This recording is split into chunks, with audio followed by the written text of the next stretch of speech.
ভোমোৰাগুৰি সমষ্টিত 14টাকৈ আধাৰশিলা স্থাপন মুখ্য কাৰ্যবাহী সদস্য জীৱন চন্দ্ৰ কোঁৱৰৰ দ্বাৰা শুভাৰম্ভ 2025-26 বৰ্ষৰ পুঁজিৰে নিৰ্মাণ হ'ব বৃহৎ আঁচনিসমূহ মন্দিৰ নামঘৰ উন্নয়নৰ পৰা খেলপথাৰ নিৰ্মাণলৈকে পৰিষদৰ মনোনীত সদস্য অজিত ডেকা আৰু দেৱকান্ত বৰদলৈৰ উপস্থিতিত আয়োজিত হয় এই আধাৰশিলা স্থাপন।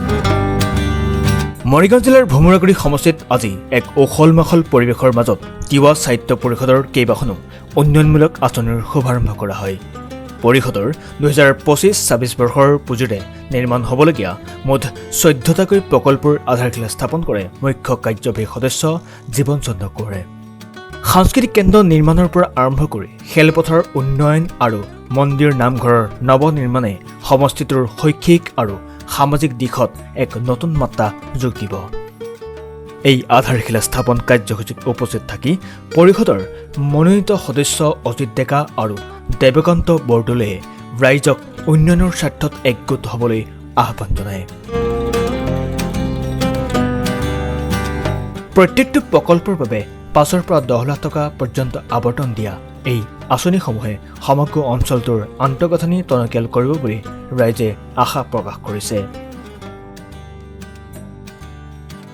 আমাৰ কাৰণে এটা শুভ লক্ষণ আৰু শুভ দিন মৰিগাঁও তিৱা সাহিত্য পৰিষদৰ কাৰণে, বিশেষকৈ আজি ভোমোৰাগুৰি সমষ্টিত তিৱা সাহিত্য পৰিষদৰ পৰা যি উন্নয়নমূলক আঁচনি ধৰা হৈছিল সেই আঁচনিসমূহ আজি মোৰ 17 নং ভোমোৰাগুৰি সমষ্টিত শ্ৰদ্ধাৰ মৰিগাঁও তিৱা সাহিত্য পৰিষদৰ মুখ্য কাৰ্যবাহী সদস্য মাননীয় শ্ৰীযুত জীৱন চন্দ্ৰ কোঁৱৰদেৱৰ উপস্থিতিত 9টাকৈ আমি স্কিম আধাৰশিলা স্থাপন কৰোঁ।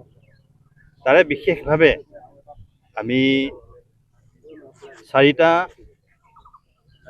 মন্দিৰ আৰু একেবাৰে উল্লেখযোগ্য হ'ল বাৰপূজীয়া যিখন আঞ্চলিক ক্ৰীড়া সন্থা খেলপথাৰ, সেই খেলপথাৰখনত বিভিন্ন সময়ত বৰষুণ হ'লে, ডাৱৰ হ'লে, বোকাপানী হয় আৰু সেই অঞ্চলৰ কাৰণে যিখিনি ল'ৰা ছোৱালী বিশেষকৈ ক্ৰীড়া জগতৰ লগত জড়িত তেওঁলোক বিশেষভাৱে সেই সময়ত সমস্যাত ভুগিব লগা হয়।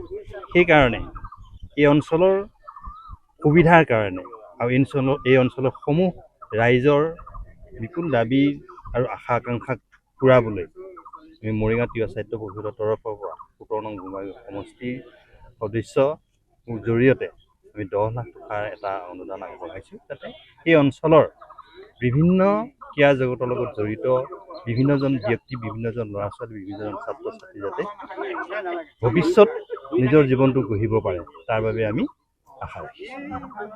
আজি এটা আমাৰ তিৱা সাহিত্য পৰিষদৰ বাবে এটা শুভ দিন, ঐতিহাসিক দিন।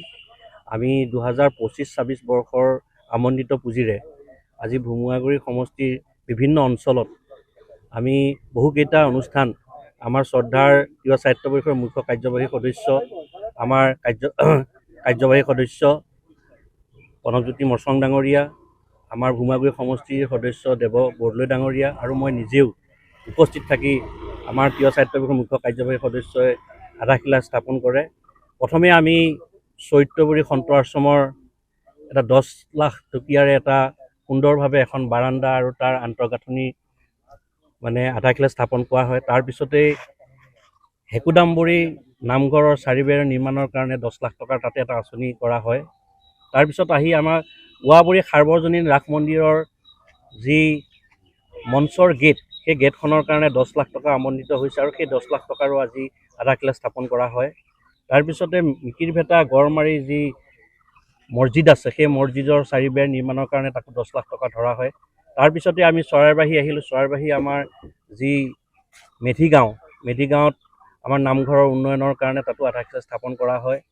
তাৰপিছতে বৰিগাঁও সৰু খেলৰ তাতো এটা নামঘৰৰ কাৰণে 10 লাখ টকা আধাৰশিলা স্থাপন কৰা হয়।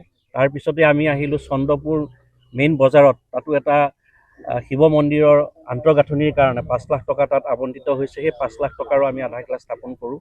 তাৰপিছতে আমি আমাৰ ভোমোৰাগুৰি বিশেষকৈ নিজ চৰাইবাহী দুটাকৈ অনুষ্ঠানত আমি এটা আমাৰ ৰাস্তা, সেই ৰাস্তাত আমি 10 লাখ টকা আমাৰ চৰাইবাহী আমাৰ সদস্যগৰাকীৰ পুঁজিৰ পৰা সেই এটা ৰাস্তা দিয়া হৈছিল আৰু এটা নামঘৰত 5 লাখ টকা দিয়া হৈছিলে।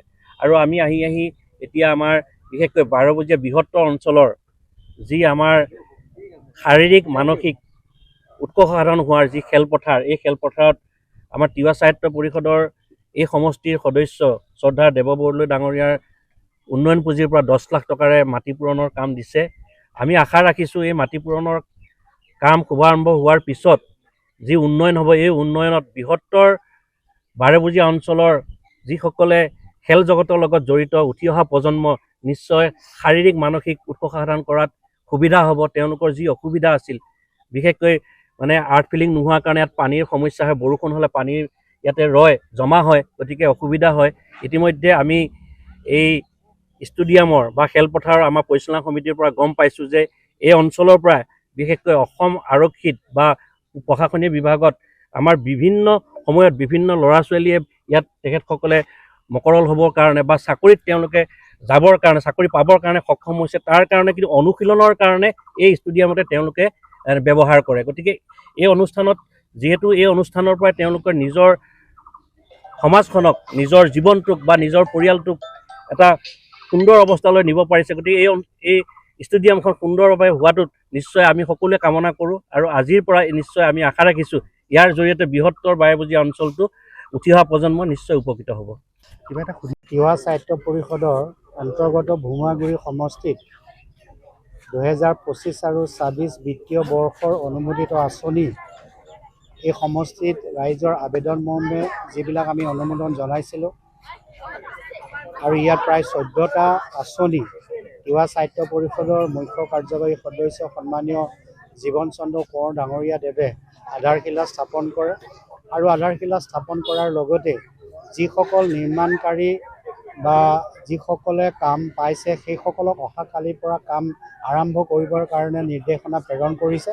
আৰু CM ডাঙৰীয়াৰ লগত মই নিজেও অংশগ্ৰহণ কৰিছোঁ। এই সমষ্টিৰ সন্মানীয় সদস্য দেৱকান্ত বৰদলৈ ডাঙৰীয়াই সহযোগ কৰিছে। আমাৰ চৰকাৰী মনোনীত সদস্য অজিত ডেকা ডাঙৰীয়াও ইয়াতে সহযোগ কৰিছে। আৰু আজি আমি শেষত এই 12 বজীয়া আঞ্চলিক ক্ৰীড়া সন্থাৰ যি ক্ৰীড়াক্ষেত্ৰ আছিল, এইখন অতি গুৰুত্বপূৰ্ণ আৰু বৃহৎ এটা অঞ্চলৰ ক্ৰীড়াৰ লগত জড়িত উদীয়মান যুৱক যুৱতীসকলে তেওঁলোকে ইয়াতে নিয়মিতভাৱে অনুশীলন কৰে। ইয়াত যিখিনি ঠাই আছে বাৰিষা হ'লে যথেষ্ট পানী হয়, যাৰ কাৰণে অনুশীলনটো কৰিব নোৱাৰে। ইয়াতে আমি আমাৰ সমষ্টিৰ সদস্যৰ জৰিয়তে 10 লাখ টকাৰ আঁচনিৰে মাটি পূৰণৰ আঁচনি ইয়াতে ৰূপায়ণ কৰাৰ কাৰণে আজি ব্যৱস্থা কৰা হৈছে। আৰু যিখিনি আমি ইয়াতে 14টা আঁচনি আজি মুখ্য কাৰ্যবাহী সদস্যগৰাকীয়ে আধাৰশিলা স্থাপন কৰিলে, তাতে সামাজিক অনুষ্ঠান আছে, ধৰ্মীয় অনুষ্ঠান আছে, শিক্ষা অনুষ্ঠান আছে আৰু ৰাস্তা পদূলিকে আৰম্ভ কৰি বহুকেইটা আঁচনি ইয়াতে অন্তৰ্ভুক্ত হৈছে। আমি আশা কৰিছোঁ এই সমষ্টিত আজি আধাৰশিলা হোৱা আৰু কালিৰ পৰা আৰম্ভ হ'বলগীয়া আঁচনিৰ জৰিয়তে এই অঞ্চলটোৰ বা ভুমুৱাগুৰি সমষ্টিটোৰ বহুকেইটা সমস্যা দূৰ হ'ব।